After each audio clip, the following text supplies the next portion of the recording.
লোকটা জঙ্গলে একটা অদ্ভুত গাছকে দেখতে পায়, যার মধ্যে মানুষের শরীরের মতো লোমকূপ ছিল। সে কৌতূহলে তার ছোট্ট একটা চাকু গাছের মধ্যে বসিয়ে দেয়। এতে ওই গাছটা থেকে গাঢ় দুধের মতো লিকুইড বেরোতে থাকে। লিকুইডটা হাতে নিতেই কিছু লিকুইড মাটিতে পড়ে যায়।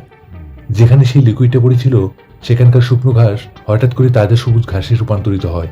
এটা দেখে ওই লোকটা অবাক হয়ে গেল। সে দ্রুত সেই লিকুইডটা তার শরীরের ক্ষততে লাগিয়ে দেয়। কয়েক মিনিটের মধ্যে তার পেটের ক্ষতটা ঠিক হয়ে যায়। সে বুঝে গেছিল এটা কোনো সাধারণ লিকুইড না, এর মধ্যে অদ্ভুত হিলিং পাওয়ার আছে। তার ভেতরে একটা আইডিয়া আসে। সে তৎক্ষণাৎ সেই চাকুটা গাছের মধ্যে আবারও বসিয়ে দেয়।